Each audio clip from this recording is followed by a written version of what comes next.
Why was it hard for Arsenal to play past the City pressing structure? So I'm gonna show you how City defended and went to press against Arsenal. Though they were concentrating on mainly maintaining their discipline to prevent the Arsenal playing through the middle of the park. So this is how the teams were lined up. So I'm gonna these red dots are going to represent Arsenal. Then the green ones are going to represent Manchester City. So this is SMS. Welcome back. So Arsenal on the ball, playing from the back, trying to build from the back, were playing with a formation of they were playing 2-4-2-4 formation.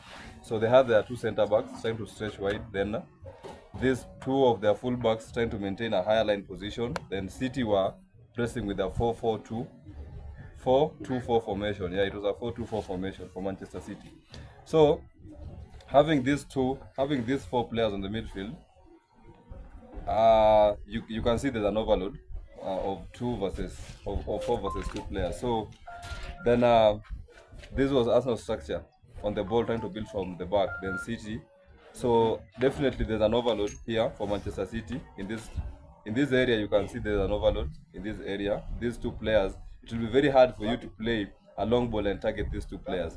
So Haaland and Semenyo, their main objective was to prevent Kepa.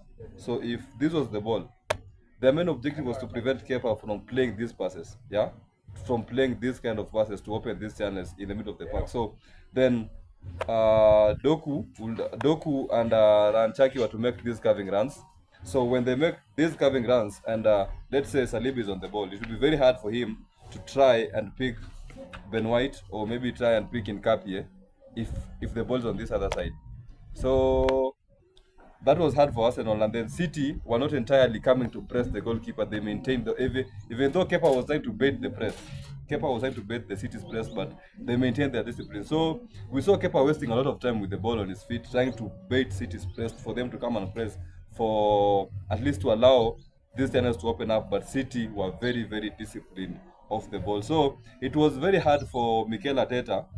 I don't know why he did not figure this out in the second half, because they were still poor in the second half. So going long, if you choose to go long aerially, you can only depend on Gyökeres, because he's the only one who's physically able to battle with the City defenders. Havertz is often so weak, even though he's got the height, but he's got that weakling mentality of where he gets slightly touched and he falls down. So you cannot entirely rely on somebody like Havertz to go long. So this press was so hard for Arsenal to play past, and City maintained their discipline. So even though Arsenal had the ball, but they could not be dangerous on the ball, because if Doku comes making a curving run, preventing you from playing this pass, and then maybe it takes some certain amount of courage for a centre back to be a ball carrier, to be able to drive and draw this man, and then maybe draw this man in the middle for you to play this pass. So personnel wise also, we can say that Arsenal need more ball playing defenders, even though they have Gabi, who's